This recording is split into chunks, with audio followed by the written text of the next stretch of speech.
Qué lindo es poder estar aquí en esta hermosa iglesia, una vida nueva. Hoy estoy con mi esposa Miriam, llevamos 31 años de casado y estamos hablando de cuántos años, ¿verdad? Miriam, me gustaría que pases, así te conocen y puedas saludar. La más chiquita no va a querer, ojo, porque yo tengo 3 hijas, tenemos 3 hijas.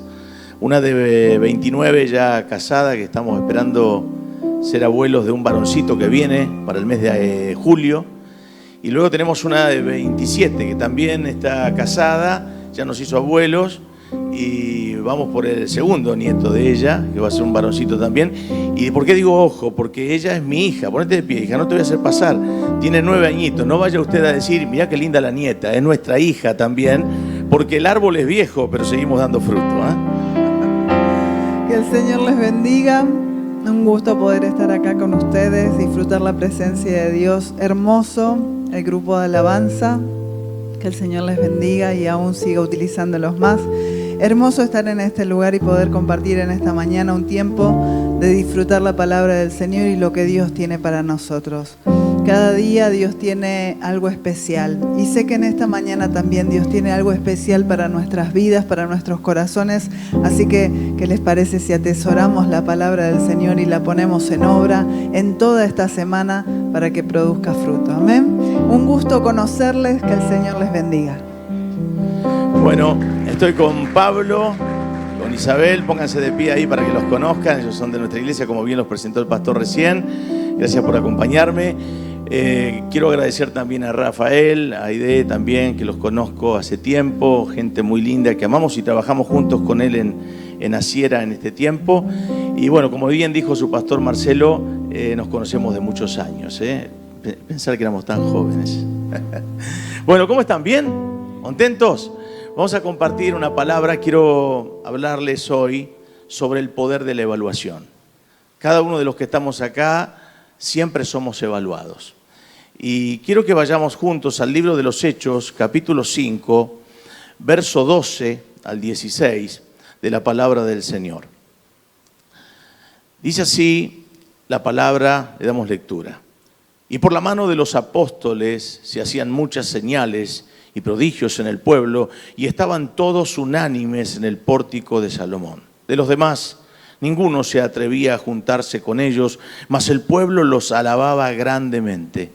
Y los que creían en el Señor aumentaban más, gran número así de hombres como de mujeres.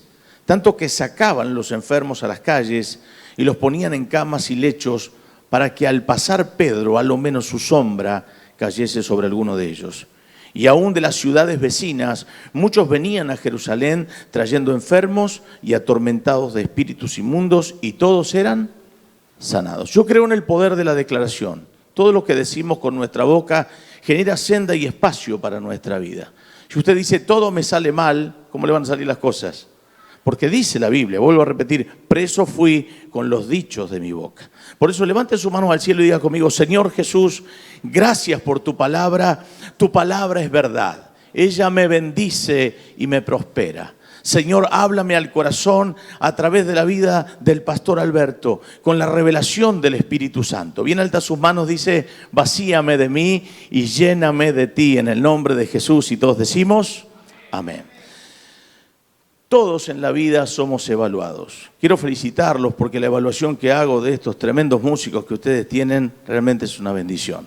Me hicieron tocar el cielo con las manos y vivimos una vida donde nos evaluamos mutuamente. Usted evidentemente va a evaluar mi forma de vestir, va a evaluar el mensaje de esta mañana, yo voy a evaluarlo a usted también. Dios nos evalúa y nosotros también tenemos una evaluación de Dios. ¿Cuántos creen que Dios es bueno? Demasiado bueno.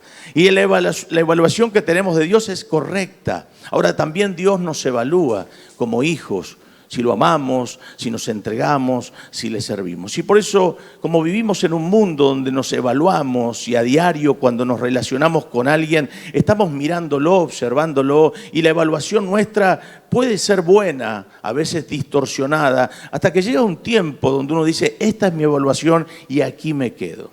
¿Saben? nosotros estamos en un país futbolero. Ahora viene el Mundial, toda la gente hablamos de campeonato. Acá estoy con un exfutbolista, su hijo futbolista. ¿Y a quién no le gusta el fútbol? Todos. Pero lo cierto es que a ninguno de nosotros por ahí nos tocó Dios con ese toque para que seamos reconocidos por ahí como un Messi o un Maradona. Pero ¿a cuántos de los que están aquí les gusta el fútbol? A ver, levántenme la mano, son futboleros. Y usted cuando se reconoce como futbolista, dice que va ahí a la canchita de fútbol, nosotros en aquel tiempo le llamábamos potrero, íbamos a jugar al fútbol y hacíamos un picadito. Nosotros en casa, yo soy el cuarto de 5 hijos varones, más mi madre crió 2 primos más, así que ya había un equipo de fútbol en mi casa. No hay mujeres, yo no tengo hermanas. Así que todos varones, 7 varones en mi casa, todos en escalerita, y cuando íbamos al potrero, allí jugábamos al fútbol.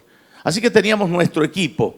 Pero a veces en el picado siempre se jugaba y se elegía entre los que se iban arrimando a la canchita de fútbol, a ver, del mejor al peor. Así se elegía, ¿no? Y había algo que era muy, muy bueno para elegir, que era el pan y queso. ¿Se acuerdan? ¿No? El pan y queso era con el pie, íbamos ahí, pan y queso, y el que pisaba al otro empezaba eligiendo. ¿Y a quién se elegía?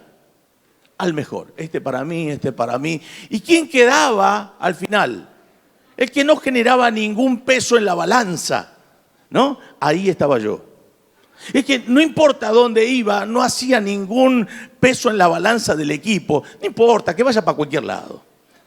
Pero cuando yo iba con mis hermanos a jugar, y siendo uno de los menores, a mí me habían puesto como el rótulo el Bocha, el Bochini. ¿Se acuerdan de Bochini? El Bocha. Y decía, él es el Bochini. Me vestían con una camiseta, unos botines, un pantaloncito. Y mi hermano mayor, que jugaba muy bien al fútbol, me decía, vos quedate ahí en el arco, al lado del arco. Al lado del arco, porque yo te la voy a pasar para que vos hagas el gol. Así que él hacía la jugada y en algún momento cuando me veía ahí, me la pasaba y decía, Bocha, ahora vos. Y yo saltaba y corría y me sentía tan bien. Ahora, ¿por qué digo esto como una introducción? Porque la evaluación que vamos a hacer hoy tiene que ver con este pasaje y con los discípulos que Jesús escogió.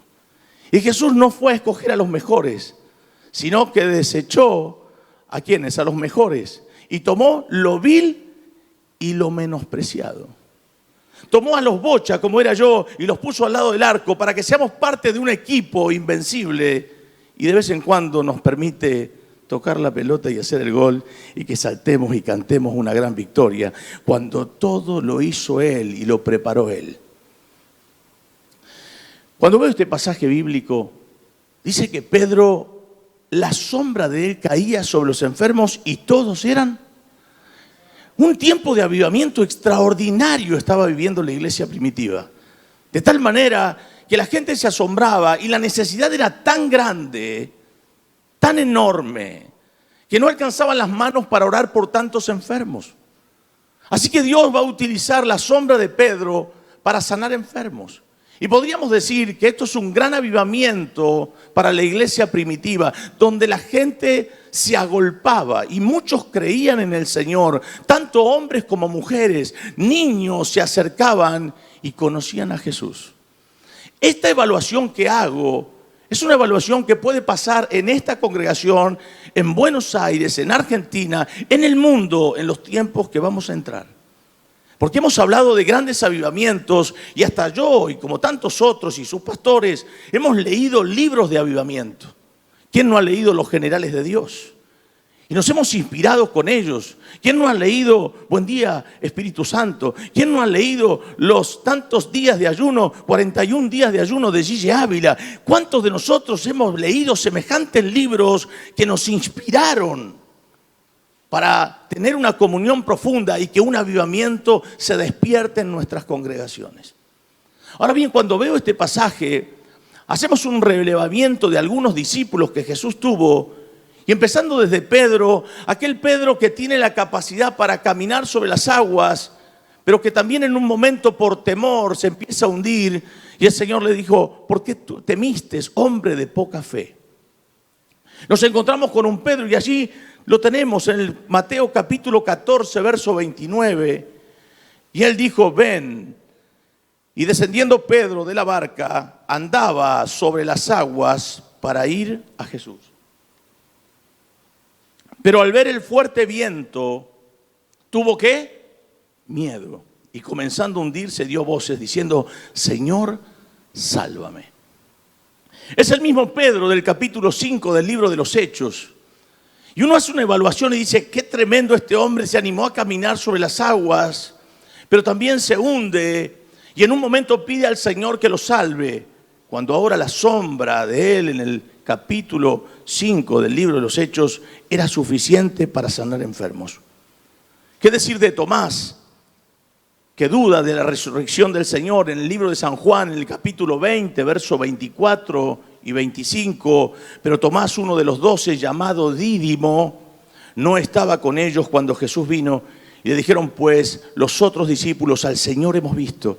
Él les dijo: si no viere en sus manos la señal de los clavos, y metiere mi dedo en el lugar de los clavos, y metiere mi mano en su costado, no creeré. ¿Qué equipo tenía el Señor?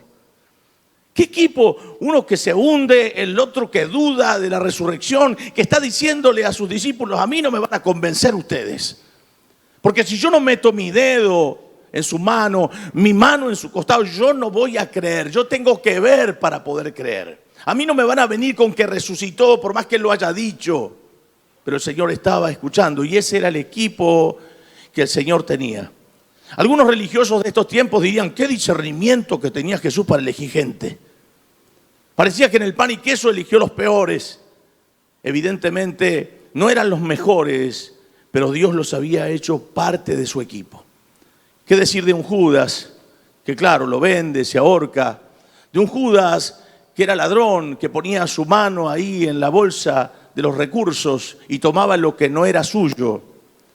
¿Qué decir de ese hombre? Y algunos podrían decir: ¿cómo puede ser que Jesús tenga un ladrón en la bolsa y lo deje de tesorero durante 3 años? ¿Qué discernimiento tenía Jesús? Y yo creo, haciendo una evaluación, que Cristo le dio tiempo durante 3 años para que el hombre en un instante se arrepienta y cambie de actitud. Por eso lo dejó hasta el final. No porque le importaban los recursos, porque en Cristo mismo tenía el poder para decirle a Pedro: ve, tira el anzuelo, saca un pez y saca un estatero de la boca del pez y paga por ti y por mí, para que nadie se escandalice. ¡Qué tremendo! La gente que el Señor tenía a su alrededor. ¿Qué decir de Santiago y Juan pidiendo sentarse a la derecha y a la izquierda? Un equipo que tenía el Señor. Dios mío, nos agarramos la cabeza y pensamos: Señor, ¿te fuiste justo a tiempo o te fuiste antes porque el pan estaba todavía medio crudo?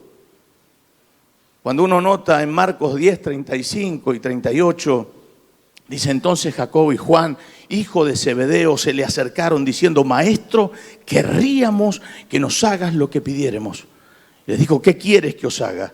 Ellos le dijeron: concédenos que en tu gloria nos sentemos el uno a la derecha y el otro a tu izquierda. Entonces Jesús les dijo: no sabéis lo que pedís. Podéis beber el vaso que yo bebo y ser bautizados con el bautismo que yo soy bautizado, pero esto no depende de mí, es del Padre.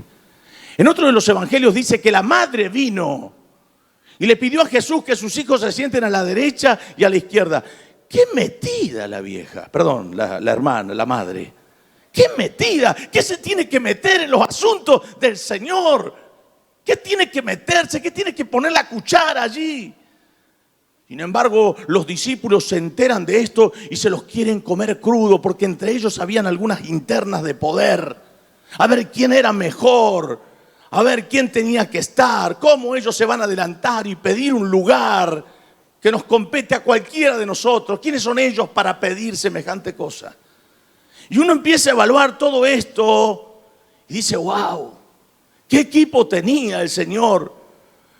Sin embargo, saben ustedes, yo he escuchado muchísimos nombres dentro de lo que es las iglesias. Por ejemplo, bueno, ustedes saben, como dije recién, Judas, Iscariote.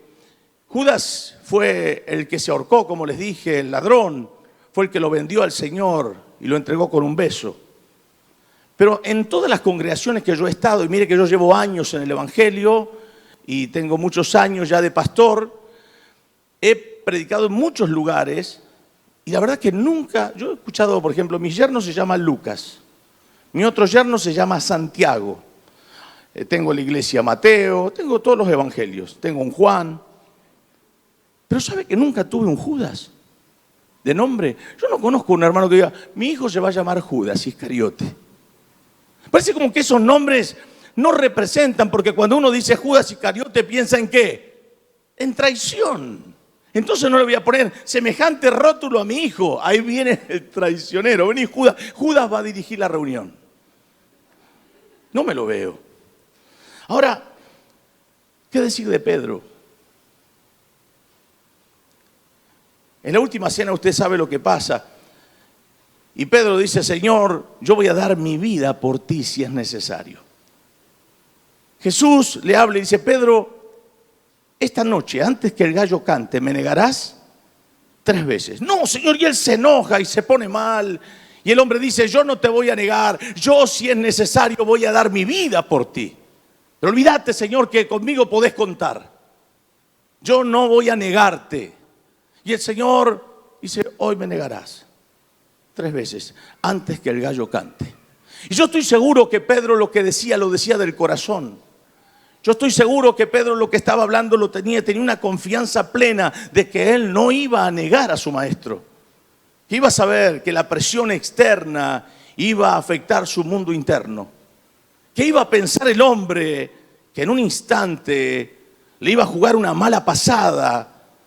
Esa situación que se generaba con el imperio romano y los religiosos, la oscuridad, el alboroto, el griterío.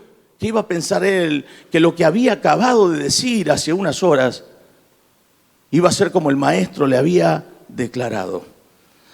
En San Mateo capítulo 26, versos 69 en adelante, dice, Pedro estaba sentado fuera en el patio y se le acercó una criada diciendo, tú también estabas con Jesús el Galileo. Mas él negó delante de todos diciendo, no sé lo que dices. Saliendo él a la puerta, le vio otra y dijo a los que estaban allí, también este estaba con Jesús el Nazareno. Pero él negó otra vez con juramento, no conozco al hombre. Un poco después, acercándose los que por allí estaban, dijeron a Pedro, verdaderamente también tú eres de ellos, porque aún tu manera de hablar te descubre. Entonces él comenzó a maldecir y a jurar. Cuando dice maldecir, empezó a insultar. Las palabras más groseras, no conozco al hombre, y enseguida cantó el gallo. Entonces Pedro se acordó de las palabras de Jesús que le había dicho, antes que cante el gallo me negarás 3 veces, y saliendo fuera, Pedro lloró amargamente.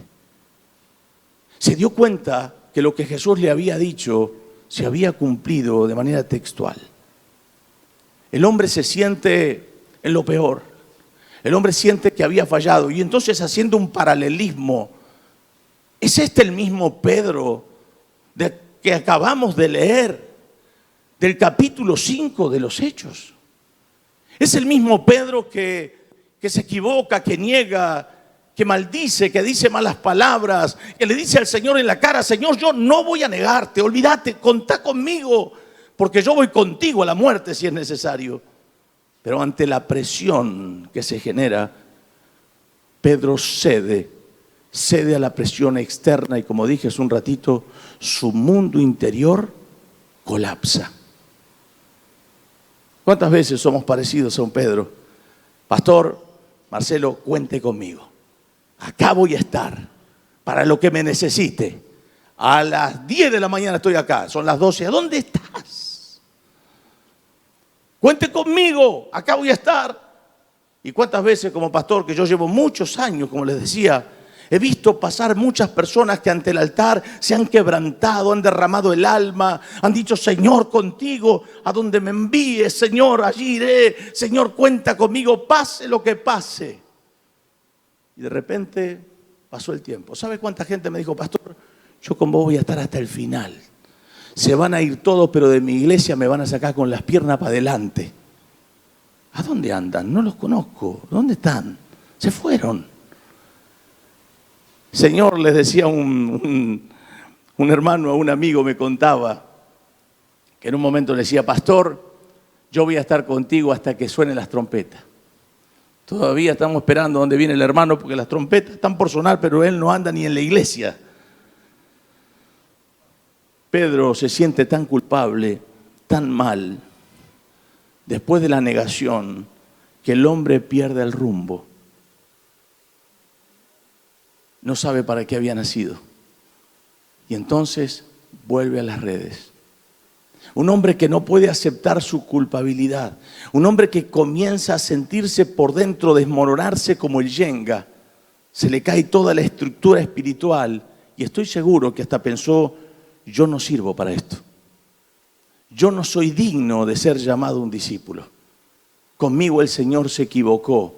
Porque el enemigo le apasiona hacernos sentir indignos. Cuando nos equivocamos, cuando fallamos. Y sin embargo el Señor escoge a estos hombres. Después de la negación dice que Pedro lloró amargamente. Y Jesús, sabiendo lo que le pasaba adentro, como sabe lo que nos pasa a cada uno de nosotros cuando fallamos, siempre el Señor nos manda un mensaje. ¿Nunca te pasó venir a la iglesia con una situación específica? Y de buenas a primeras el predicador o quien esté compartiendo la palabra habla, como espero que pase esta mañana, y te toca el alma y la palabra te traspasa el corazón. Y decís, es lo que me estaba pasando a mí. Es que usted muchas veces escucha el timbre de nuestra voz, pero es Dios quien le habla. Por eso cuando salimos de una reunión, nosotros terminamos diciendo, ¿qué palabra? Dios me habló a la necesidad. Claro, usted está diciendo bien, su evaluación es buena. Porque al fin y al cabo es Dios quien le habla a través de quien predique la palabra. Sea hombre, mujer, niño, anciano, joven, como yo. Lo cierto es que cuando la palabra es dada y traspasa el alma, es Dios revelando su voluntad a la vida de cada uno de nosotros. En el momento de la resurrección, Jesús tiene que enviar un mensajero a sus discípulos. Claro, los ángeles. En San Marcos capítulo 16, versos 5 y 7, cuando entraron en el sepulcro, vieron a un joven sentado al lado derecho y cubierto de una larga ropa blanca. ¿Y qué pasó? Y se espantaron. Mas él le dijo, no os asustéis, buscáis a Jesús Nazareno, el que fue crucificado. ¿Qué dice? Ha resucitado, no está aquí. Mirad el lugar en donde le pusieron. Pero id, decid a sus discípulos y a Pedro, que él va delante de vosotros a Galilea, y allí le veréis como os dijo. ¿Por qué Jesús? ¿Por qué el ángel dice, ve y dile a los discípulos y a Pedro? ¿Que acaso Pedro no era parte de los discípulos? ¿Acaso esta palabra está de más? ¿Por qué no incluyen discípulos a Pedro? Porque Pedro se siente tan mal estructuralmente, se siente tan deshecho adentro por haber fallado, que él mismo se excluye de los discípulos. Y como Dios sabe todas las cosas, se ve y dile a los discípulos y a Pedro que voy delante de ellos. Muchas veces nos excluimos por nuestros errores. Nos excluimos por nuestras traiciones. Nos excluimos por nuestras humanidades. Nos excluimos y nos sentimos que yo no soy digno. No soy digno de cantar, no soy digno de tocar, no soy digno de servir, no soy digno de ser un hijo de Dios, de congregarme. Y el enemigo muchas veces viene y dice, ¿qué te vas a congregar vos si todavía estás con el carácter, todavía estás haciendo cosas raras? Si supiera el pastor lo que vos hacer. Y el enemigo mella nuestro interior, haciéndonos creer que Cristo nos saca. No se olvide del pan y queso. Quizás no sos el mejor jugador de la cancha, pero tal vez te pone al lado del arco para que de vez en cuando hagas un gol y sientas que sos importante para el equipo, porque en el marcador hay un gol a favor de tu equipo. Pero no te olvides que toda la jugada la hizo el Señor primero. Y decida a los discípulos y a Pedro que él va delante de vosotros a Galilea. Pedro se siente descalificado, literalmente descalificado. No te descalifiques por tus errores. Toque a alguien, por favor, diga, no te descalifiques por tus errores. Diga conmigo, prohibido, dígale, prohibido descalificarse por errores. Porque Cristo sigue contando contigo como también así lo hizo con Pedro. Muchas veces ese enemigo que anda por allí acusando a los hermanos te pone ese sentido de indignidad y te hace sentir claramente que el Señor no puede contar contigo. Miriam fue mi primer novia en el Señor. Yo me convertí allí por los años 88 y la conocí a ella, me enamoré. Fuimos líderes de jóvenes en la iglesia donde nacimos. Servimos a Dios desde nuestra juventud. Me acuerdo cuando, como si fuera hoy, el día que la conocí, que nos vimos, ella se enamoró de mí a primera vista. No fue al revés, yo me enamoré de ella. Y saben ustedes, yo vengo del tiempo, hoy por hoy estamos con todas las redes sociales, saludamos a la gente linda que nos ve a través de las redes, aquí en su iglesia, en Una Vida Mejor. Saludamos a todos, esperamos que pronto puedan estar. Pero yo vengo de la época, yo quisiera verlos un poquito. Yo vengo de la época de, ¿cuántos son de jóvenes de 45 para arriba? Hasta 100 vale levantar la mano. Levánteme la mano los jóvenes de 45 para arriba. Muy bien, todos ustedes son jóvenes, perfecto. Nosotros venimos de la época donde no veníamos con celulares. Ahora hasta mi suegra tiene 80 y pico de años. Hasta mi suegra anda con el celular, tiene Instagram, tiene Facebook. No, es una capa mi suegra. Mi hija ya agarra el celular, 9 años, Dios mío, lo maneja como... Pero nosotros venimos de la época del papel y el lápiz. ¿Cuántos? ¿Se acuerdan de eso? Cuando hacías una carta, le ponías una esquela, una carta de amor. ¿Te acordás de las cartas de amor, chicas de 45 para arriba? Las guardaban, le ponían perfume, las guardaban en un cajoncito. O sea, qué lindo tiempo, ¿no? Es el perfume de ella. A algunos se les acaba rápido el perfume, ¿no? Es el perfume de ella. Ese toque, ¿no? Y ustedes saben que escribíamos una carta, por ejemplo, qué lindo tiempo pasamos en este día de primavera, póngale. Hermoso tiempo, el sol pegándonos en la cara. Qué lindo fue ese tiempo cuando comíamos ese chocolate juntos, medio derretido. Qué lindo fundirme en tus ojos. Y yo siempre que cierro mis cartas, o bueno, ahora mis mensajes para con mi esposa, siempre cierro con una frase que le pongo: Alberto, siempre tuyo. Toma mate y chupate esa mandarina. Yo siempre termino, siempre, se la regalo para que usted le ponga a su esposa: Marcelo, siempre tuyo, Rafa, siempre tuyo. Usted póngale esa frase, las mata, no pueden resistir. No lo pueden resistir. Y claro, cuando terminábamos la carta y nos olvidábamos de algo, no podía estar borrando. No es como ahora que borrás y volvés a escribir. Entonces poníamos un asterisco y ¿qué poníamos? Data. No te olvides que el próximo sábado en el mismo banco, a la misma hora, en la misma plaza, con un chocolate no tan derretido. Un te amo, un te quiero, UPS, unidos para siempre. ¿Cómo lo saben, eh? Esas cartas, las chicas cuando se casaban iban con todas las cartas y una caja llena de cartas. ¿Saben que en el capítulo 20 del libro de San Juan, para mí es la culminación de la carta de ese evangelio? Yo sé que aquellos que leen la Biblia dicen: pastor, espere, se olvidó de un capítulo. Ya sé que hay capítulo 21. Pero para mí la carta concluye en el capítulo 20. Porque pareciera como que el cierre de esa carta es todo. Es la conclusión, es la evaluación que yo hago. Y lo voy a llevar a comprenderlo o tratar de que lo entendamos juntos. Porque mire lo que dice San Juan 20, si lo podés poner, 20, 30 y 31. San Juan capítulo 20, versos 30 y 31. Dice así: hizo además Jesús muchas otras señales en presencia de sus discípulos, las cuales, ¿qué dice? No están escritas en este libro.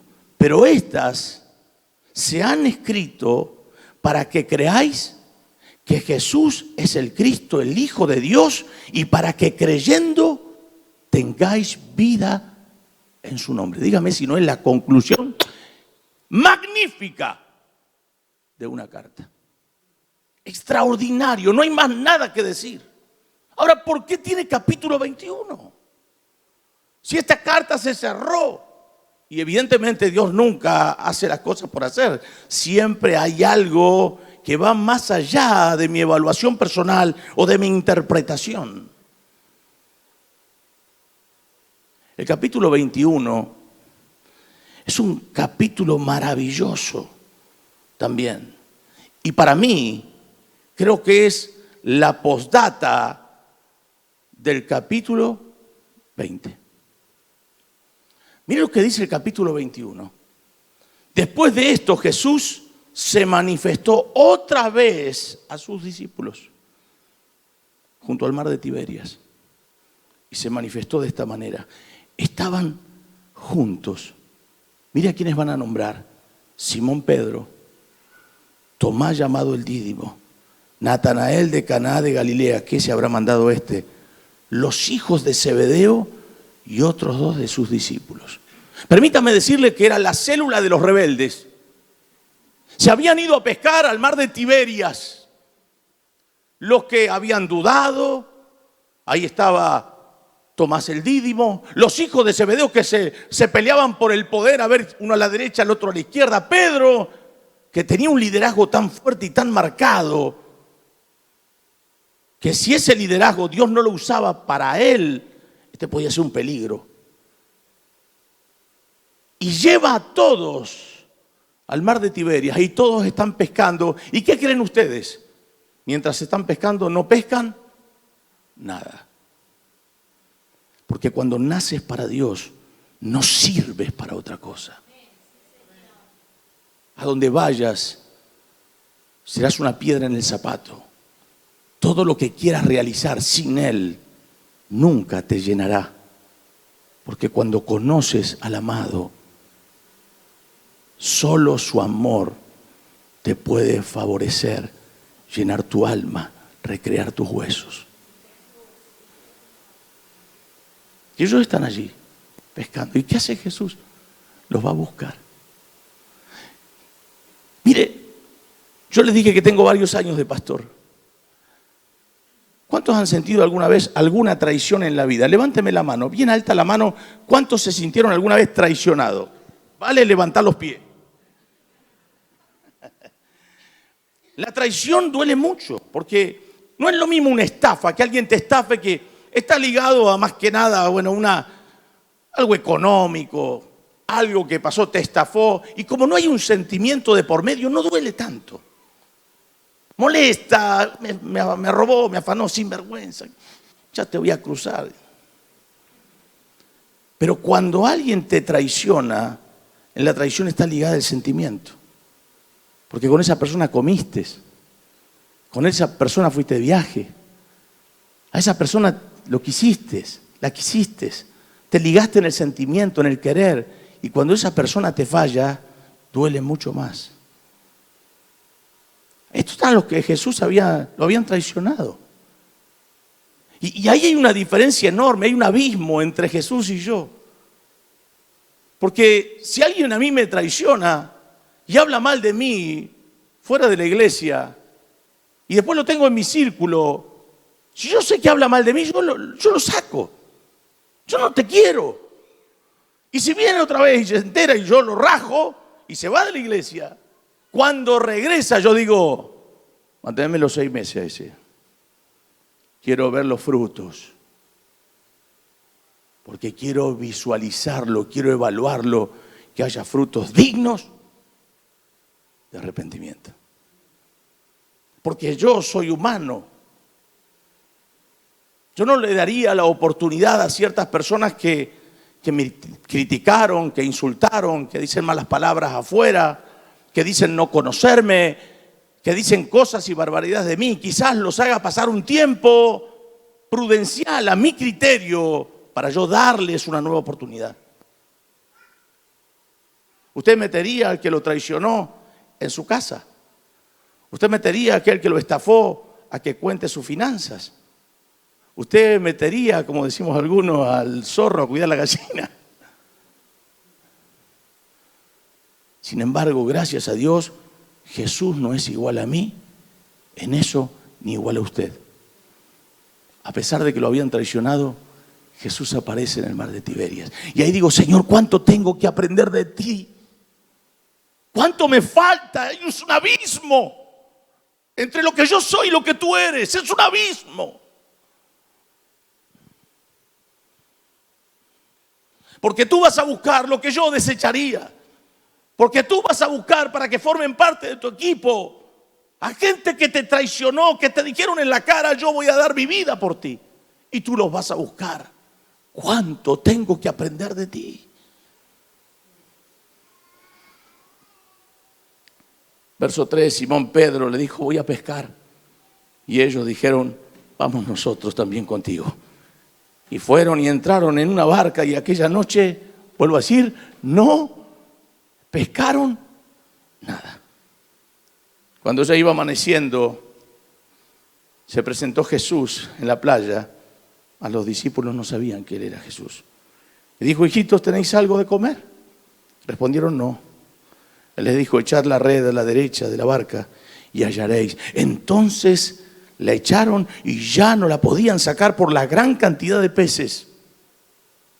Entonces aquel discípulo a quien Jesús amaba dijo, Pedro, es el Señor. Y Simón Pedro, cuando oyó que era el Señor, se ciñó la ropa porque se había despojado de ella y se echó al mar.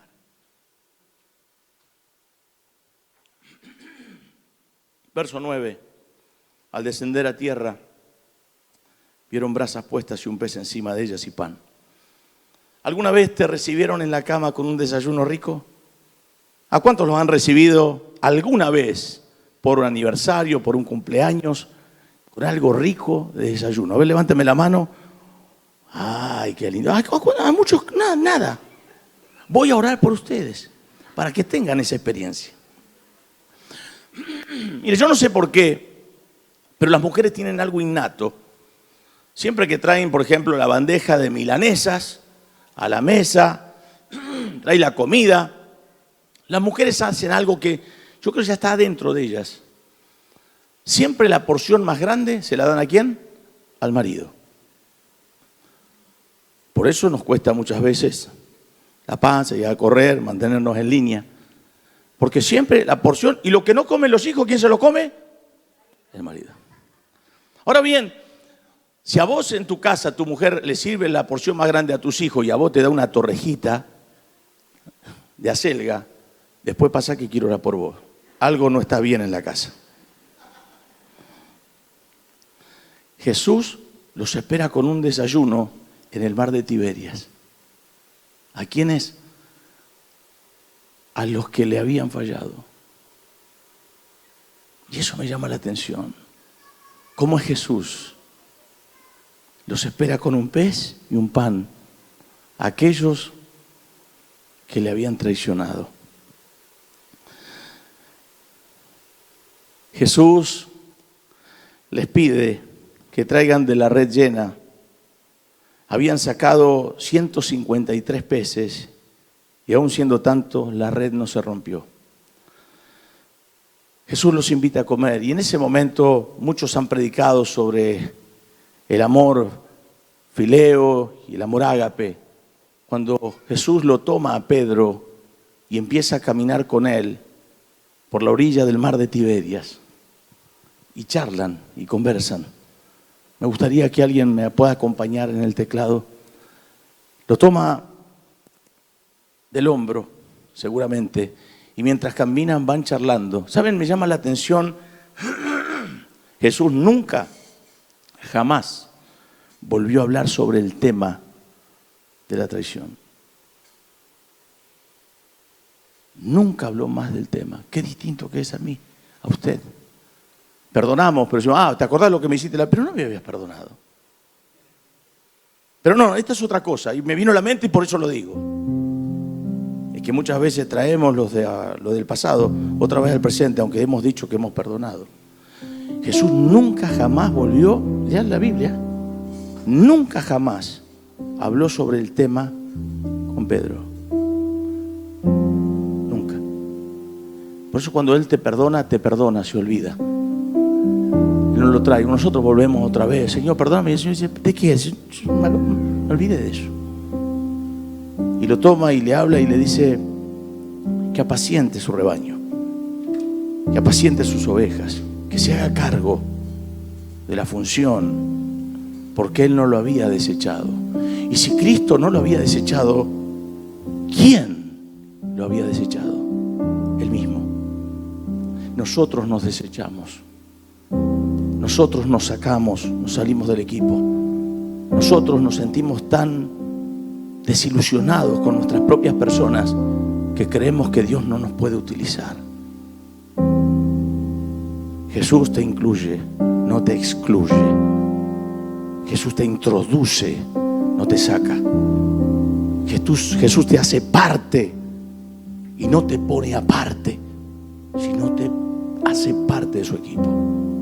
Yo no sé lo que has vivido, no sé lo que te ha pasado, pero muchas veces el servicio tiene que esperar al criterio y a la evaluación personal, porque todavía me falta mucho para acercarme a lo que Dios quiere. Pero mientras trabajas a su lado, cuanto más te acercas a Él, un poquito más te pareces a Él. Y termino.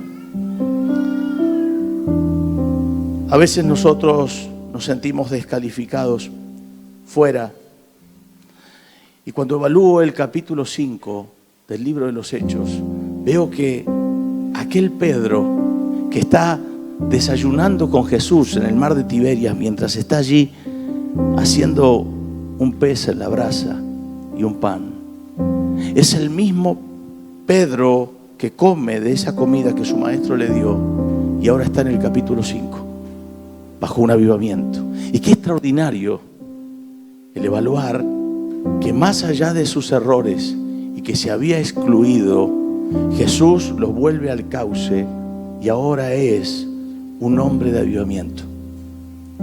Déjate utilizar por el Señor, porque muchas veces nos sentimos indignos cuando nos acercamos a Él.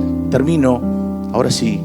Tengo un amigo que es uno de los pintores más exquisitos que yo he visto, porque mucha gente dice yo soy pintor, y la verdad que no es pintor, se da maña.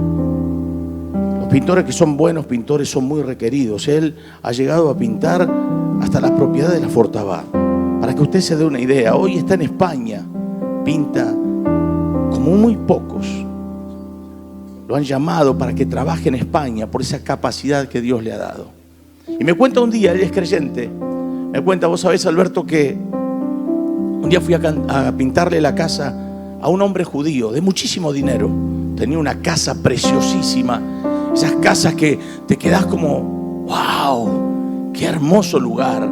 El hombre le dice, mire, no importa cuánto me va a cobrar, yo quiero que el lugar quede como yo quiero.